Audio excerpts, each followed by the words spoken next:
Welcome back. अगर हम राकेश जी बात करें, एक तरफ हम देख रहे हैं जो टाइमली पेमेंट्स का इश्यूज़ रहता है, दूसरी तरफ ये भी पहलू है कि इनफैक्ट अगर लोन्स हैं और आउटस्टैंडिंग हैं 90 डेज से ज़्यादा तो फिर वो एनपीए में क्लासीफाई हो जाते हैं। तो ये एनपीए नॉर्म्स को लेकर आपकी तरफ से किस तरह से आप इसको रीड कर रहे हैं?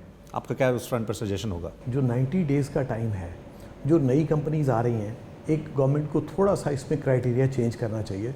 जो 30 साल, 25 साल, 20 साल या 10 साल पुरानी कंपनी है और जो 2 साल पहले है, ये सबके लिए सेम है। अगर किसी का आप रिकॉर्ड देखिए जो 40 साल से काम कर रही है और उसकी रेपुटेशन 40 साल में बिल्कुल इंटैक्ट रही है, अभी एक प्रेशर और भी रहा कि जो कॉस्ट इतनी बड़ी, प्राइसेस, रॉ मटेरियल प्राइसेस इतने बढ़ गए तो हर एक को आसमान छू रहे थे। तो उस संदर्भ में हमारी इनपुट कॉस्ट बढ़ गई, हमें ज़्यादा फंड्स चाहिए, हमें ज़्यादा फंड नहीं मिल पाए। किसी टाइम मान लीजिए कोई अगर पुरानी कंपनी का 3 महीने में वो किसी वजह से डिफ़ॉल्ट कर जाती है तो इस समय को बढ़ाना चाहिए पुरानी कंपनियों के लिए। नहीं, 10 साल से जो पुरानी कंपनियां हैं कम से कम उनके लिए ये 3 से 6 महीने होना चाहिए अगर उन्होंने कोई डिफ़ॉल्ट नहीं किया है तो अनुज साहब, ईज ऑफ डूइंग बिजनेस की जब हम बात करें उसको लेकर आपकी तरफ से क्या असेसमेंट है और क्या आप उस फ्रंट पर कहेंगे? ईज़ ऑफ डूइंग बिजनेस की तरफ जो माननीय प्रधानमंत्री जी काफ़ी ज़ोर दे रहे हैं और सभी डिपार्टमेंट कोशिश भी कर रहे हैं। इसमें कंप्लायंसेस अभी हमारे पर बहुत ज़्यादा है, खास करके मेडिकल सेक्टर में कंप्लायंसेस और बढ़ गए हैं रिसेंटली।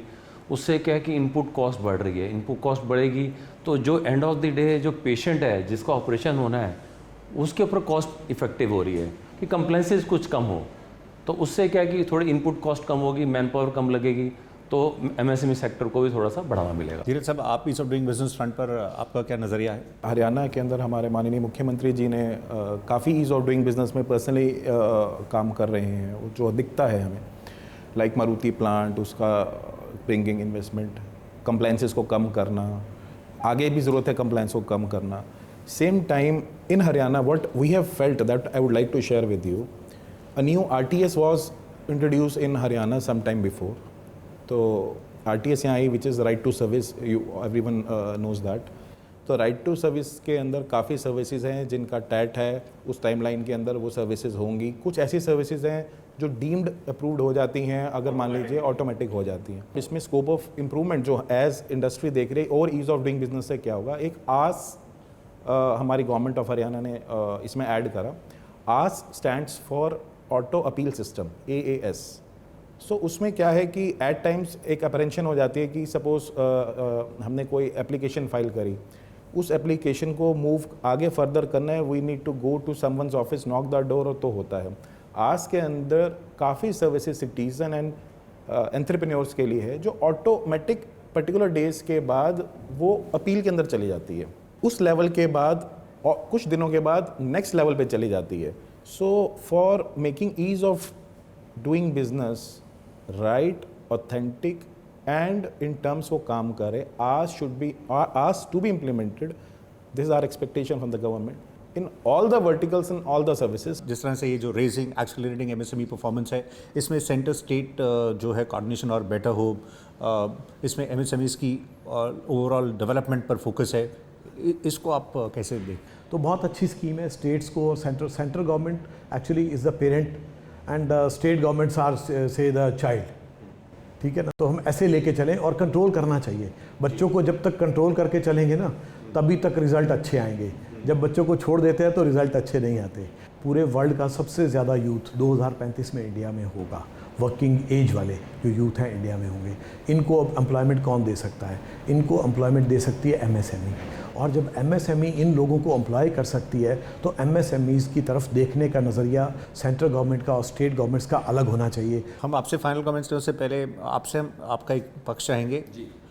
इस बदलते दौर में एमएसएमईज़ भी खुद को कैसे बदले? इसमें सबसे बड़ी बात है कि जो एमएसएमई सेक्टर के जितने भी कंपनीज हैं वो आइदर या तो सिंगल पर्सन या फिर पार्टनरशिप बहुत छोटे लेवल पे हैं, तो उनको जो गवर्नमेंट की तरफ से सपोर्ट मिलनी चाहिए वो प्रॉपर नहीं मिल पाती है। जो उनकी स्कीम्स हैं वो पूरी तरह नहीं मिल पाती कई बार। तो उसके लिए हमें थोड़ा सा और आगे बढ़ के एसोसिएशन के द्वारा आगे आना चाहिए। दूसरा मेरा सुझाव ये है कि जितने भी टेक्निकल इंस्टीट्यूट्स हैं ऑल ओवर इंडिया, उनके जो रिटायर्ड प्रोफेसर्स और टेक्निकल लोग हैं उनको मिला के और एसोसिएशन को मिला के एक ग्रुप बनाना चाहिए ऑल ओवर इंडिया लेवल पे, तो चलते चलते एक हम आपसे फाइनल कमेंट चाहेंगे हरियाणा में जॉब कोटा पर। जिस तरह से प्राइवेट सेक्टर जॉब्स में लोकल यूथ्स के लिए 75% कोटा की बात है और मंथली सैलरी उसमें ऑलमोस्ट 30,000 तक कवर्ड है।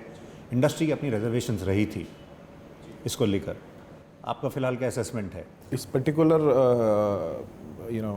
पॉलिसी पे इंडस्ट्री के रिजर्वेशंस थी। कुछ रिजर्वेशंस को गवर्नमेंट ने क्लेरिफाई भी करा, मीटिंग्स करके उसको क्लियर भी करा चीज़ों को।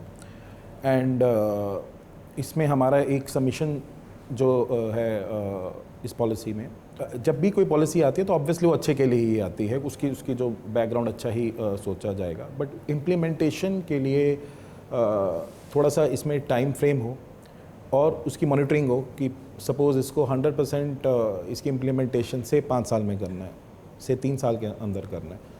ईयरली इस पॉलिसी मॉनिटरिंग होनी चाहिए, इसका इफेक्ट होना चाहिए, बेस्ड ऑन द एनालिसिस इसकी पूर्ण रूप से इम्प्लीमेंटेशन होनी चाहिए। सो इट शुड बी थोड़ा सा इसको लंबे खींचते हुए अगर इसकी इम्प्लीमेंटेशन हो तो I think that would be better for the industries and for the. तो हायरिंग किस आधार पर हो, मतलब लोकल के आधार पर हो या क्वालिफिकेशन है, टैलेंट है, स्किल है, इंडस्ट्री में कितना यूज़फुल, मतलब किस बेसिस पर आपका क्या नज़रिया है और इसका क्या मैसेज जाएगा बाकी रीजन्स में भी? देखिए, इंडस्ट्री को तो काम करने वाले वर्कर्स चाहिए, हमें क्या फ़र्क है कि वो कहाँ का है। अगर हमारी लोकल गवर्नमेंट चाहती है कि हरियाणा के ज़्यादा हों तो हमारी रिक्वेस्ट गवर्नमेंट से हमेशा यही रहती है कि आप इनको अपस्किल करो, इनके बिहेवियरल चेंजेस जो है वो इनमें लेके आओ, अच्छे से काम करें। हमें क्या फ़र्क है, हमने कभी कास्ट क्रीड देख के हमने तो नहीं रखा। इंडस्ट्री वाले को किसी से क्या मतलब है, जो हमारे पास एप्लीकेशंस आती हैं हम उनमें से सेलेक्ट करते हैं। और हमें हरियाणा के, अब मैं खुद हरियाणा में पैदा हुआ हूँ, हमारी एक ड्यूटी भी है हरियाणा की तरफ, तो हमें इसमें कोई ऐसा एतराज़ नहीं है कि हरियाणा के यूथ को हम नौकरी क्यों ना दें, हम ज़रूर देंगे। बस उनको अपस्किल करना, उनको बिहेवियरल चेंजेस करना, ये थोड़ा सब socially, not even the work of government, मैं कहूँगा सोशल एनवायरनमेंट ऐसा करें कि जिससे ये बच्चे हमारे यहाँ आएँ और अच्छे से काम करें और खूब तरक्की करें। तो इतना ही समय था, आप सभी का शुक्रिया कार्यक्रम में पार्टिसिपेट करने के लिए, धन्यवाद। SME एक्सप्रेस के इस एडिशन में सोनीपत से फिलहाल इतना ही। धीरज साहब, राकेश जी, अनुज जी, आप सभी का धन्यवाद। अगले एडिशन में हम आपसे मुलाकात करेंगे एक नई थीम के साथ। फिलहाल अभी के लिए बस इतना ही। नमस्कार, गुड बाय।